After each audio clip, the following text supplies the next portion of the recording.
नमस्कार दोस्तों।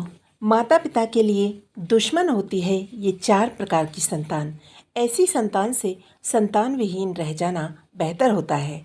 वीडियो अच्छी लगे तो एक लाइक ज़रूर कर देना। नंबर 1, मूर्ख बेटा। आचार्य चाणक्य ने अपनी नीति में बताया है कि सैकड़ों मूर्ख पुत्रों की तुलना में केवल एक विद्वान पुत्र से ही परिवार का कल्याण होता है।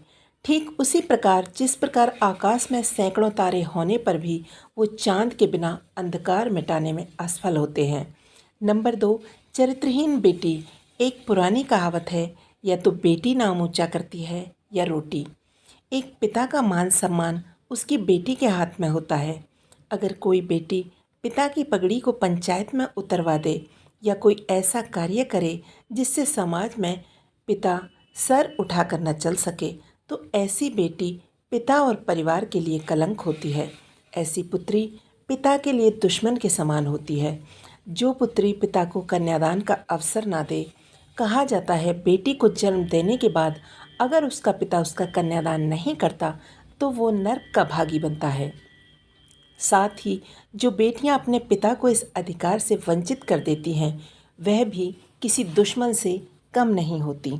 नंबर 3, चाणक्य कहते हैं जो गाय दूध नहीं देती या बछड़े को जन्म नहीं दे सकती, ऐसी गाय का कोई मोल नहीं रह जाता।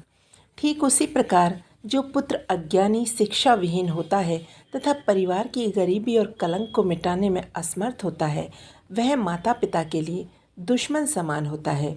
क्योंकि कहा जाता है एक योग्य पुत्र पीढ़ियों की गरीबी और कलंक को मिटाने की ताकत रखता है। नंबर 4, जो पुत्र बाप दादा की जोड़ी हुई या पैतृक संपत्ति का नाश करने वाला हो, बुरी संगत में फंसकर परिवार में कलह का कारण बनता है, माता पिता को अपशब्द बोलता है, उनका निरादर करता है, ऐसे पुत्र का मर जाना ही बेहतर होता है। क्योंकि उसके मर जाने पर माता पिता को कुछ ही दिन दुख होता है, परंतु वह जीवित रहता है तो उनका पूरा जीवन कष्टकारी बन जाता है। वीडियो अच्छी लगी हो तो लाइक कर देना।